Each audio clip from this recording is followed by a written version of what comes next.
Apostle Goring, from Nikki, Aurora, and from me. At the very end of today's programme, I am going to ask Sean to post some photographs and some clips of the most wonderful event that took place on Thursday evening at the Royal Vauxhall Tavern at the top of Kennington Lane. It's a very famous venue in this country. Belinda Carlisle had her birthday party there, and she and Sophie Ellis-Bextor and Kathy Valentine gave the most wonderful performance for her charity, Animal People Alliance, which is one of the largest charities dealing with street animals, mostly dogs, in India, in Thailand, and now in Mexico. It was a magical evening, absolutely wonderful. And she has done such wonderful work with the charity.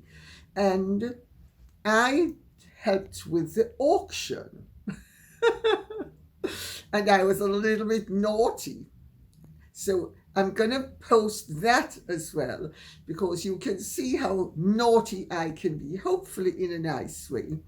But ultimately, the evening raised about over $70,000 for the charity. So that was a really, really good thing. And without further ado, I will now plunge in with what Donna Besley says, because, of course, as you know, an awful lot has been happening, and I can only cover really only some of it. I'm going to skim over the surface of some things, because if you would like, over the weekend, if you could address questions in the comment section as to what you would like to know in terms of what's going on behind the scenes with Prince William and Harry, and how Prince William absolutely loathes Harry and Meghan, and the whole business of the mooted meeting between the King and Harry, and how I can go into a deeper dive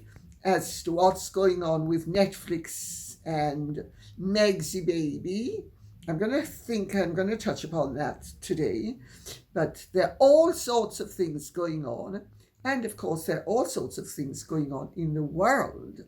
And let's remember, there are all sorts of things going on in the Blake Lively matter, because my understanding is that she is in such deep trouble that if she doesn't come out browner with poo than Meghan is with bronze, it's going to be a miracle. And Ryan Reynolds has put his career in jeopardy, and Sony Pictures have also put their whole reputation in jeopardy. So all of that I am perfectly happy to cover as and what you find interesting. So without further ado, Donna Besley says, with Harry returning to England for well child, is there any truth to the rumour he's meeting with King Charles? If William retires the Duke of Sussex, would Harry still be an Earl and Meghan be a lady?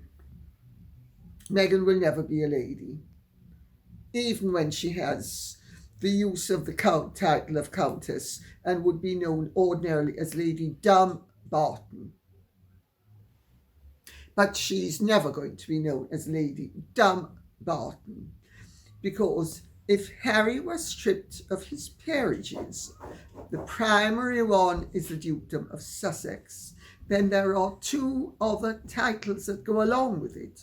The Earldom of Dumbarton being the second one. And I'm afraid if he's stripped of one, he's going to be stripped of all. But I'm not so sure that's going to happen in the near future. Let me put it that way. And incidentally, I'm very happy to give you an update of what I know about the King's health. But I'm not going to violate his privacy.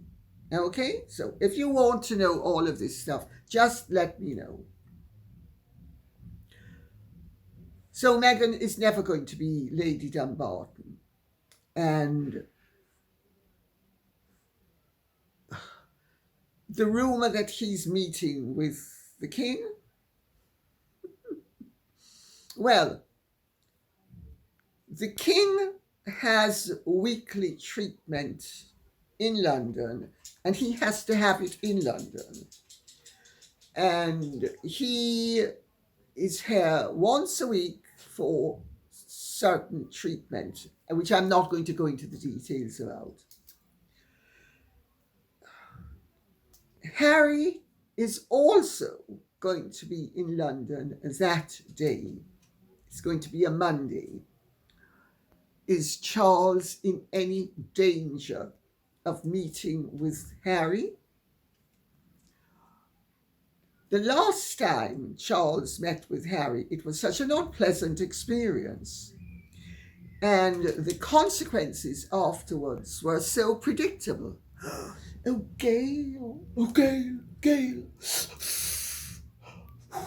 Doria, get me some weed so I can talk to Gail properly. Gail, you know, Pa isn't long for this life, I don't think. I don't think there's much of a chance of a meeting at all. And if there's going to be one, it's going to be so tightly controlled that it's going to be even more tightly controlled than the one at Clarence House, the 12-minute one at Clarence House, how that was controlled. So let's not even speculate about that, because we have really rather meatier matters to address today, which is Mac Conmara says, Netflix is not even promoting the show on their website. When you look at new shows, it is not there. Same as when you look up reality or documentary shows or anywhere else one might think it would be. I have no idea where they are hiding it, but they are doing a heck of a job keeping it out of sight. My understanding is that they find the whole thing a huge embarrassment. And Ted Sarandos is also embarrassed.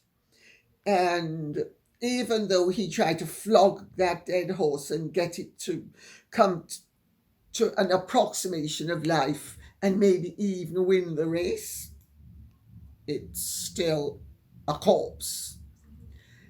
And they are all mightily embarrassed about it, and they're not throwing good money after bad, and they are not prepared to jeopardize their reputation within the industry of having sufficient nous as to tell everybody to back a dead horse in the expectation or hope that it's going to win the race, because they know it's not. Now, it's been number 73 in the ratings of the Netflix shows. Not number 10, not number 20, number 73. It didn't even make the top 50. It didn't even make the top 70. One tear left eye. In fact, let's have two tears. Right eye as well. Let's balance things. Oh, sorry. Let's balance things after all. Emily, I am just so cold, and I'm going to show you how expressive I am. I'm going to emote dramatically, but we'll get to that in a moment. What are Netflix's objectives? Why are they still in bed, figuratively, with Meghan and Harry? Well, Harry doesn't know anything about his father's condition, and I think they're all a little bit more optimistic than they should be about how soon the king is going to vacate his throne. That's one thing. There is also, coming up in 2 years, Diana's 30th anniversary of her demise, and there is hope in certain quarters at Netflix that Harry will front up a series on his mother, and of course they will doubtless go into all sorts of rabbit holes, inspecting all sorts of possibilities. Was it a hit? Was Mohammed Fayed right? Did Prince Philip wipe out Diana? Well, I'm sure we might even have Meg's baby there, because she's going to be channeling Diana. Yes. That's one reason. Another reason is the divorce possibilities. Remember, Meghan's people were hawking her divorce memoir. If they were hawking the divorce memoir, as Vanity Fair reported, don't you think that they were also going to be having some little birdie? Ted, I've got to tell you, I've been so miserable. Maybe if you're a loyal friend, and I can confess all, and let's talk figures. What do you think, 100 million? Well, 25 million? Are you crazy? I wouldn't even play Blowing in the Wind for that nowadays. Well, they'll discuss it down the line. And in the meantime, Stan Getz can rest easy. On 12:11 says, Lady C, I just saw Meghan Markle in a new Bloomberg interview complaining about the royals again. Doesn't she realise, or couldn't the interviewer remind her, that the only reason she was being interviewed was because she was a royal for a minute and a half? Meghan complained about wearing pantyhose. Well, I thought about that and came to the conclusion that she might have a point. She was a low-grade actress, and so to supplement her income, she spent a lot of time, allegedly, on yachts in a bikini, and possibly less. Then she met and married Harry, the clueless prince, and she had to be fully dressed at all times. Can you imagine what a great task it was for her, let alone put on pantyhose? No wonder she complained that she couldn't be herself. I love it. That interview, I have to tell you, is brilliant. Emily Chang has done an Alison P. Davis from The Cut on Meghan. And do you remember that other interviewer whose name escapes me at the moment, very famous, who did something over the families? And she also asked a lot of very telling questions. And Emily Chang has done the exact same thing. Each of them has asked Meghan questions in the certain knowledge that she would expose herself for the pretentious piffler and the totally authentic fake that she is. I could actually, if you wanted, do an analysis of that interview, which might be interesting, but only if you want. So if you want me to do it, let me know, because it is absolutely damning. Meghan damns herself with every non-answer, with every... I'm just so desperate to get across the fact that I'm authentic. And I am just authentically authentic. And I'm not going to answer that. I'm going to answer the other thing. And I mean, it's really actually brilliant. People need to look beneath the surface. Well, she complained about pantyhose. Pantyhose is very inconvenient when a girl is used to having everything breathe freely. Also, who ever heard of you are not your authentic self if you wear pantyhose, and that she, to be her authentic self, had to let everything breathe freely, have the air and whatever else had to have free access.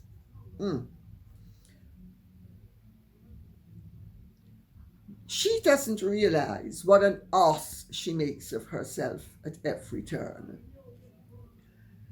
She was trying to plunge the knife into the royals yet again, and she was trying to make herself into a hardship case, and she was trying to generate sympathy, and I was a prisoner, I'm now free. Yeah, free to run up a whole load of expenses and get yourself into financial trouble. One tear left eye.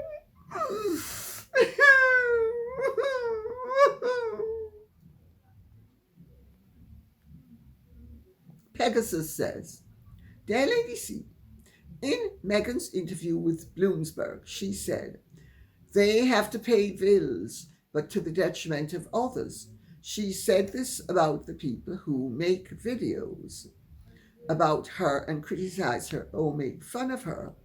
But isn't this exactly what she did? Got Netflix and Spotify contracts to pay the bills by lying about the royal family and denigrating them. Narcissists never like the taste of their own medicine. They don't believe in karma either.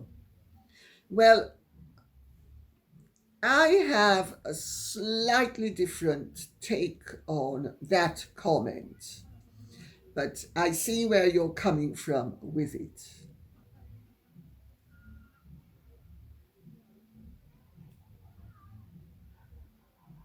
Meghan is a study in artifice. She is so pretentious that she reeks of insincerity at every turn, because she is insincere and people pick it up.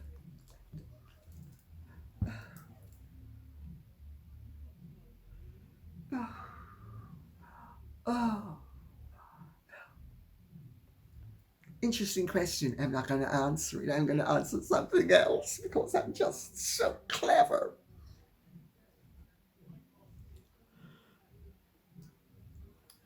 To make the point, and then we're moving on from this subject. Meghan made, at the very outset of the program, a really revealing comment. She said they're in a bookstore, Godmothers, which of course Oprah was involved with, because there's never a coattail that Meghan isn't going to hang on to if she can grab it with that claw-like pincer that other people would call a hand.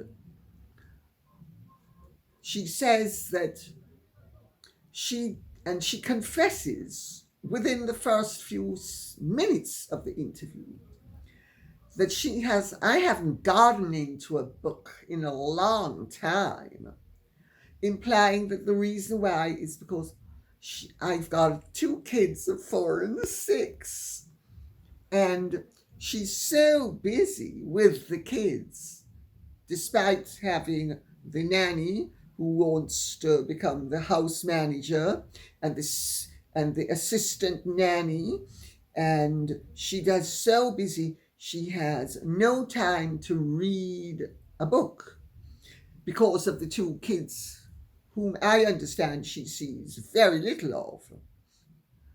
Then why does she have no time? I had 2 kids. I had no husband. I had to support all of us. I also had huge problems with my brother dying, then my mother and father dying, and my aunt dying, and had to be back and forth across the Atlantic regularly. And I found time to read. Even though I worked, I'm sure I worked a lot longer and harder than Meghan works. Just look at the output that I have come up with and look at the Meghan output.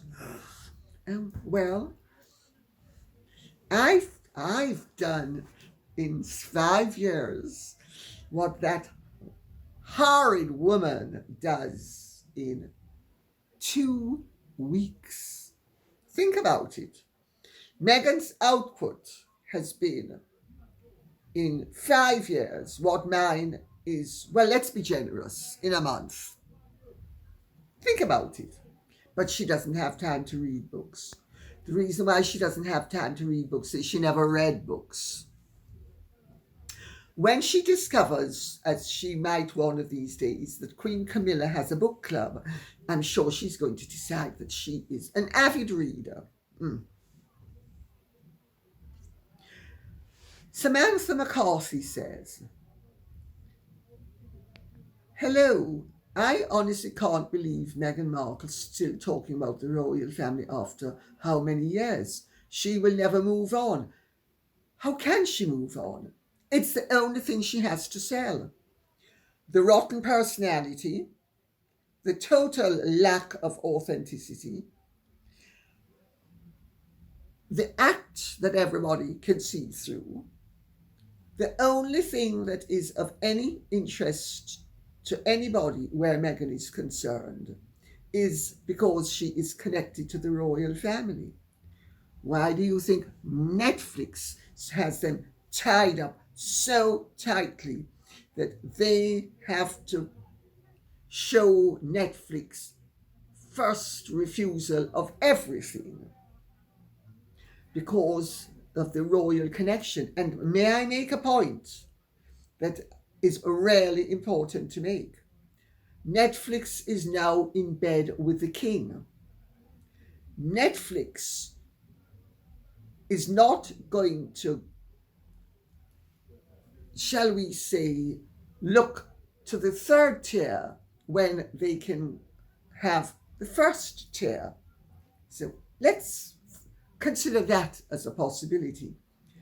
And it's only a matter of time before they have William and Charles bang to rights with something.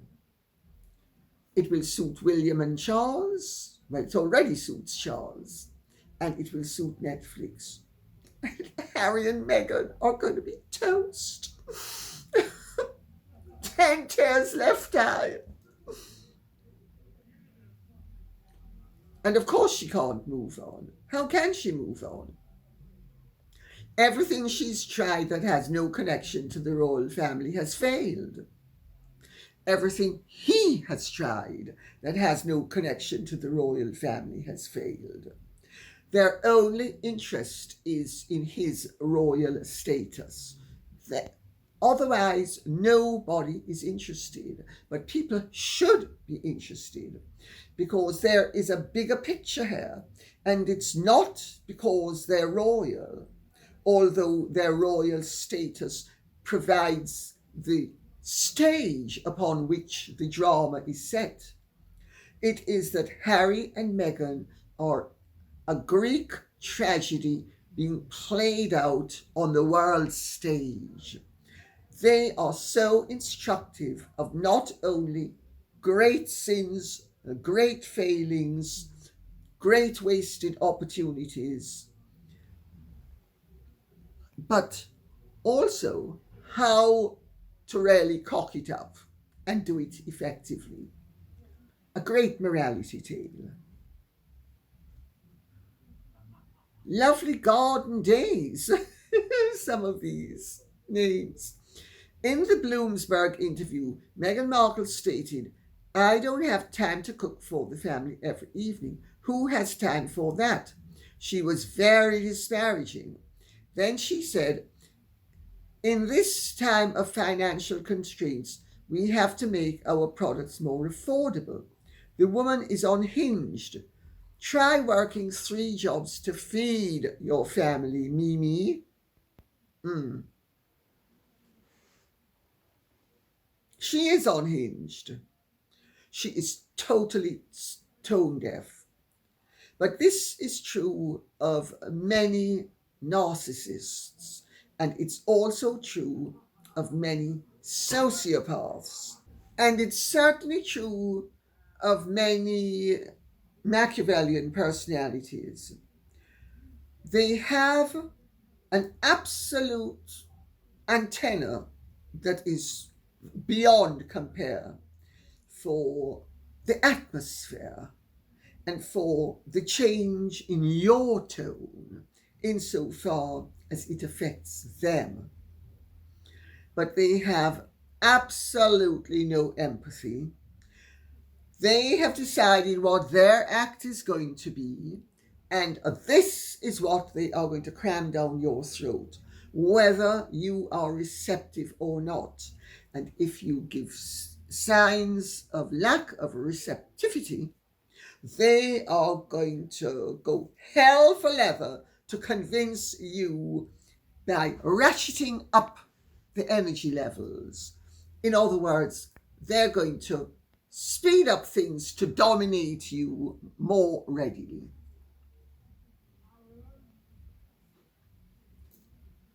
Meghan's shtick is, look how superior I am.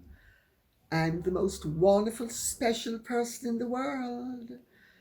Everybody's got to love me as much as I love myself. That's her shtick. That's what she is about. So she can't help with an attitude like that. Playing the superior card. She's not superior.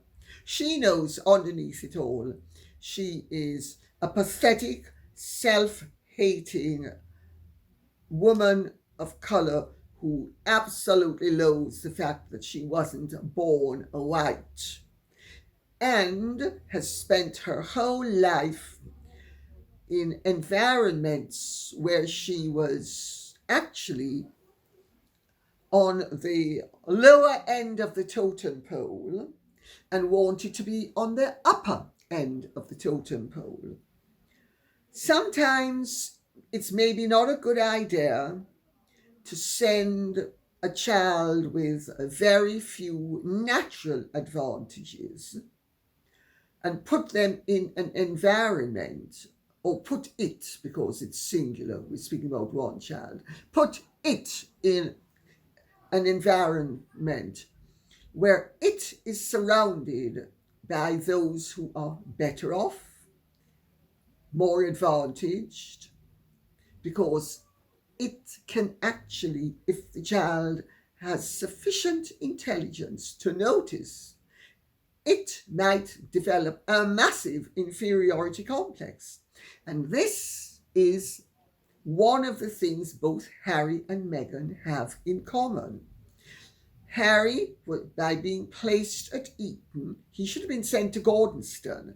Had he been sent to Gordonston, which was far more reliant on physical activity and personality accomplishment than academia, he might well have come out with fewer complexes than he has come out with, because he, by his own admission, struggled academically at Eton because everybody else was 50,000 times brighter than Harry.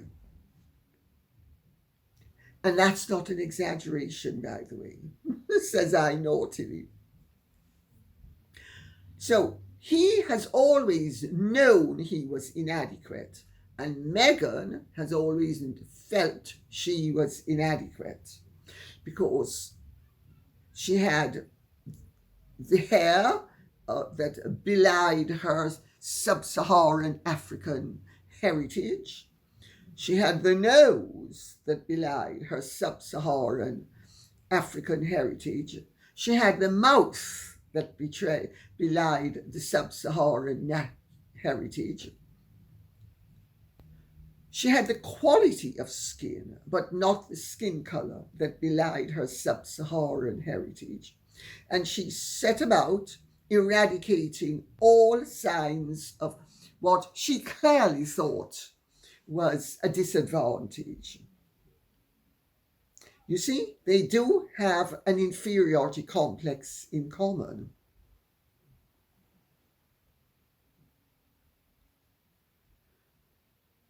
And she is unhinged. So is he. I mean, I wish I could tell you certain things that I have been privy to. Sadly, we would all get into an awful lot of trouble. And I am afraid that I am not going to be getting into any trouble. Miriam says, Meghan's lies extended onto her recent very unprofessional Bloomberg interview. She stated again her name is Sussex when it's Mountbatten-Windsor. Her language was indecipherable, disjointed words that meant nothing. Her self-aggrandizement is a sick affliction. Harry is to blame for marrying without thinking and giving Meghan her undeserved status to cash in on. I will say again, which I've said it before, and you're absolutely right that Harry should not have married Meghan. You elevate a turd at the cost of, shall we say, the hygienic atmosphere of your environment. Let's put it that way. Meghan has turned out to be a huge health hazard.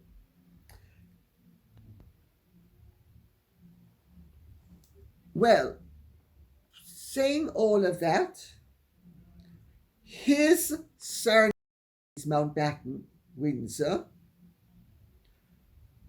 Her surname is actually always in titled situations of that nature. Her surname is her title. And for convenience, they simply use the geographic location aspect of it.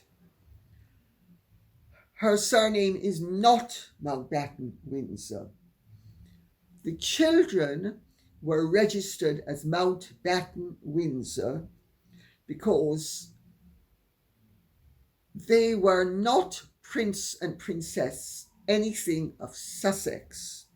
Now that they are Prince and Princess something of Sussex officially, they use Sussex as their surname. Prior to that, their surname was Mountbatten-Windsor. The rules are very clear. The children of the monarch and the grandchildren of the monarch are Windsor. The great, and that is their surname. The great-grandchildren of the monarch are Mountbatten-Windsor. If the children and grandchildren wish to use the name Mountbatten-Windsor, they are entitled to do so, because you can use any surname you want in this country. In fact, doesn't have to be your true surname. You can make one up and you're allowed to use it as if it were real, depending on the circumstances, of course. But a lot of people just don't understand how it works in terms of titles. I'm sorry, there she's right. It really sticks in the craw for people to accept that she can be right occasionally. Well, she's right there. Until the Queen died, Archie and Lilibet their surname was Mountbatten-Windsor. Once the Queen died and they were officially acknowledged as Prince and Princess, Sussex became their surname. Sorry, that's it. Sorry. And the minutiae and the convolutions and the this and the that, people can think whatever they want. This is the reality. Donna Varapodio says, when is Harry's wife going to realize that nobody gives a damn about her thoughts or opinions, and she has no influence of any significance with anybody? Donna Varapodio, very well put. Meghan is an egotist who has always thought that everybody else should be as fascinated with her as she is with herself. And very narcissistic people have so much energy, especially if they are psychotic, because they have the intensity of psychotic energy, that they will carry people with their energy. I've seen it time and again. But she is of no interest. Her opinions are of no interest. They were when she was within the royal family, and with each open mouth that she has indulged in, she has lessened the interest in what she had to say and what she was doing.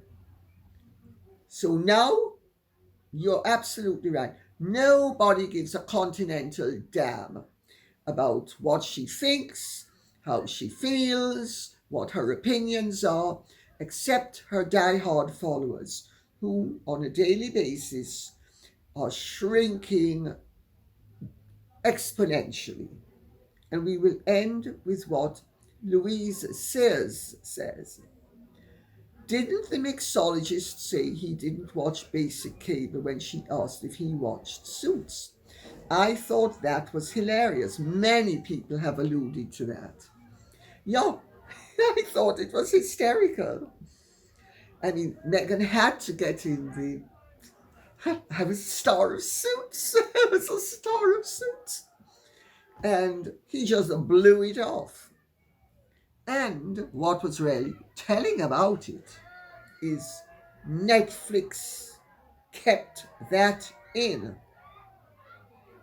Incidentally, if you hear the sounds of joy, we're having a wedding downstairs at the moment. So, isn't it wonderful? I love the sounds of joyousness. And on that note, I'll say thank you very much for listening. I hope this has been of some interest to you. If it has, please keep the questions and comments coming in so I will know what you would like me to be discussing with you. And I hope you enjoy the little snippets of Thursday evening with Belinda Carlisle. It was her birthday celebrations, as I said, to raise money for the Animal People Alliance charity, which she created, and it's a wonderful, wonderful cause. And if anybody wishes to donate to it, please feel free to do so. It's registered in the United States of America, if I'm not mistaken, because everything was being done in dollars, not in pounds, because everything is done perfectly legally and officially. And it's not one of those charities where 95% goes into the pockets of people who are desperately looking at cameras and waiting for Mr. DeMille to give them yet another close-up. It goes to the cause. And I'm going to post some of what the clip about the charity was. It's such a good cause. Thank you so much. Take good care. Godspeed. And if you have truly enjoyed this, would you care to like, share, subscribe, press the notification bell? A bientôt. Bye.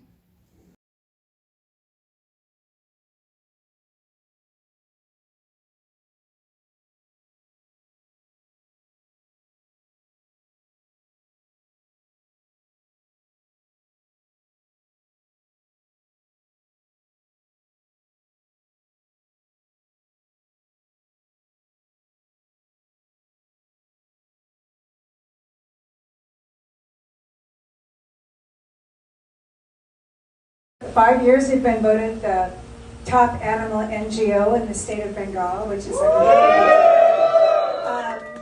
the team are amazing. They're total rock stars, real rock stars.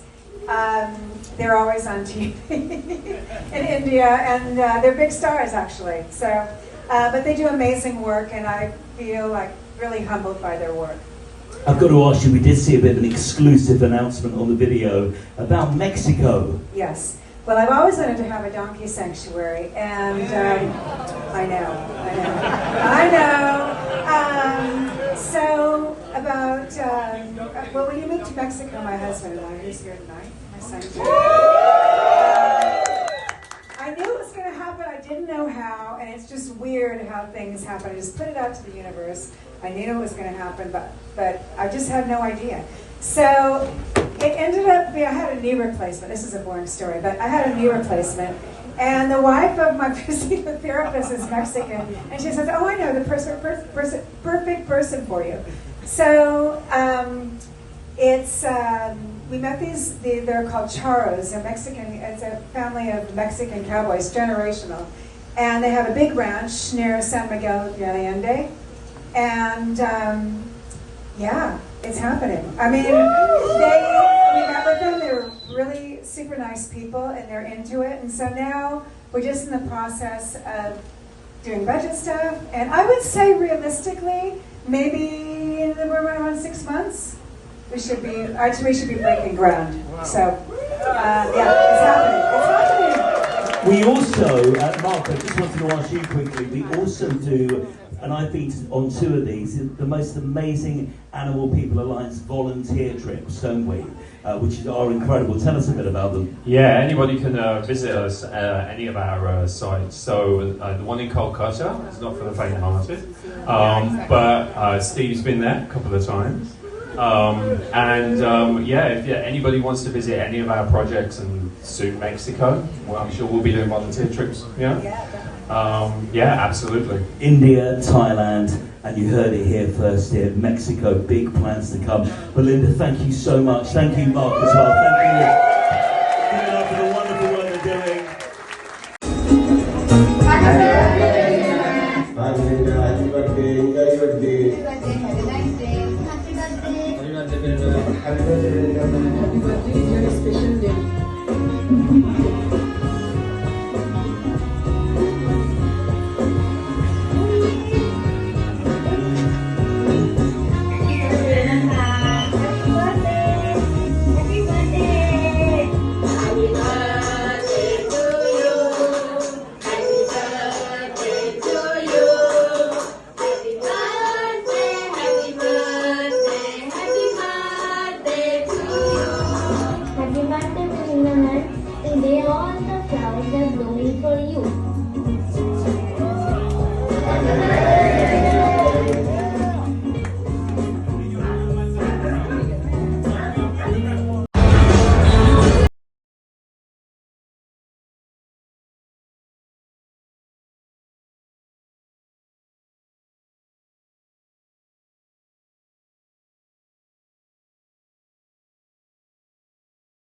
The first auction price, these are huge by the way, is somebody singing Heaven is a Place on Earth with Belinda Carlisle tonight, and you'll get to do it on stage. So, we already have a bid for this, which we've just heard. This is amazing, listen to this. Somebody has just bid $3,450. Would someone like to go up to say $4,500? What do you think? Okay, so $3,450. We've just got a bid. But we can do better. Come on, you've seen it. You've seen the work we do. Would anyone like to take it up? So what do you reckon, Lady C? $4,500. $4,500. You'll get to do, who else can say they performed with Belinda Carlisle? You'll perform this on this stage in front of everybody here. You'll become a viral sensation. $4,500. Otherwise it goes to this person who's just bid. Have we any takers here? Put your hand right in the air if you'd like to bid. It's a once in a lifetime opportunity to be with Belinda Carlisle on her birthday. Maybe we should do what Christmas and Sotheby's do. Let's go a bit lower. Who's going to go for 4,000? And maybe you can have Belinda thrown in as a threesome as well.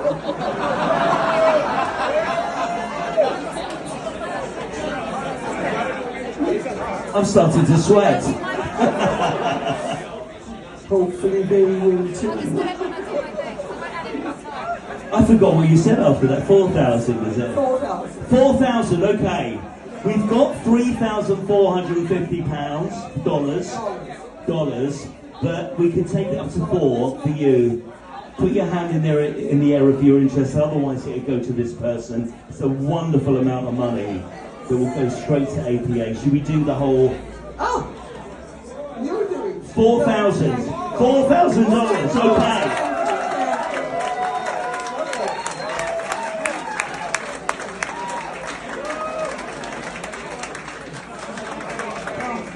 That's amazing. 4,000. So, Neil, we're waiting to hear back from the persons in the building. So here we go. We're going to see if we can up it. 4,000. That's amazing. Give them a round of applause. 4,000. It's incredible. So then the other persons here in the building, we just wait back and see if we can improve on that. What do you reckon? Well, think of all of those lovely little doggies and kitties. Come on. 4,200! 4,200! Okay.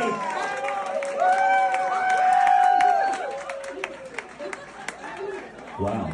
Okay. 4,200. Can we get, I mean, like you said, can we get 4,500? This was Lady C's amount. Can we up it to $4,500 for an exclusive, once in a lifetime? You'll be on stage here, you'll be a viral hit around the world. You, Belinda, doing Belinda's signature song, Heaven is a Place on Earth. You'll remember it for the rest of your life. Surely we can take it up to 4,500. Come on, RBT. Do I have any takers? Try my best. All right then. Should we say then? 4,500. Okay. I know this wonderful man.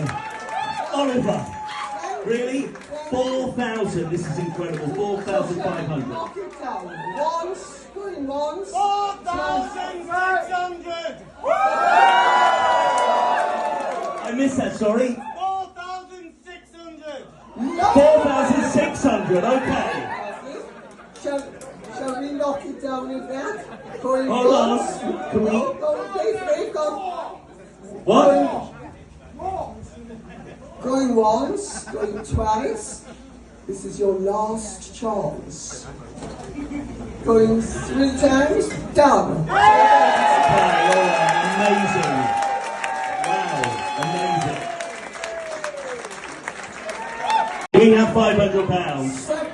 No, somebody was back there. 500. Shall we go back in for 200? We've got a 600 here. Okay. What about 200? Say that again. We've got a 1,000.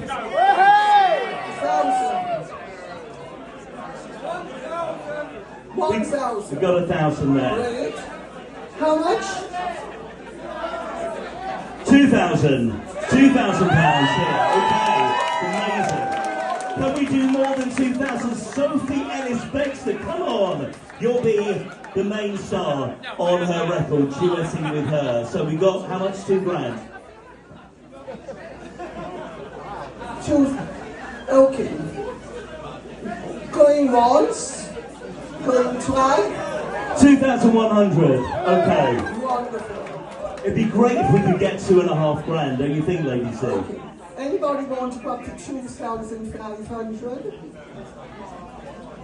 There's conversations going on around here. There's WhatsApp groups being made.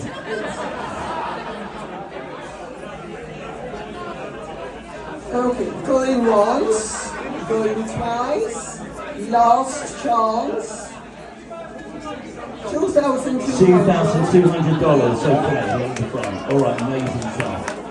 Going once, going twice, going 3 times, gone.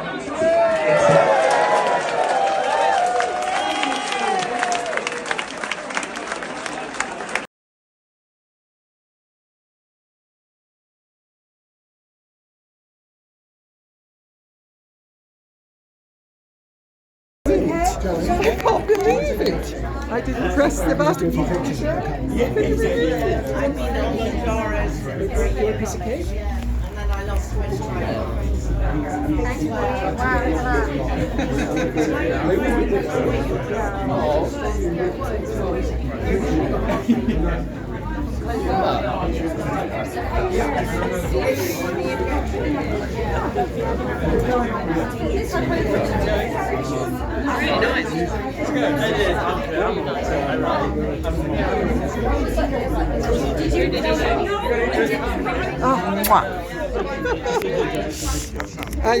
Oh,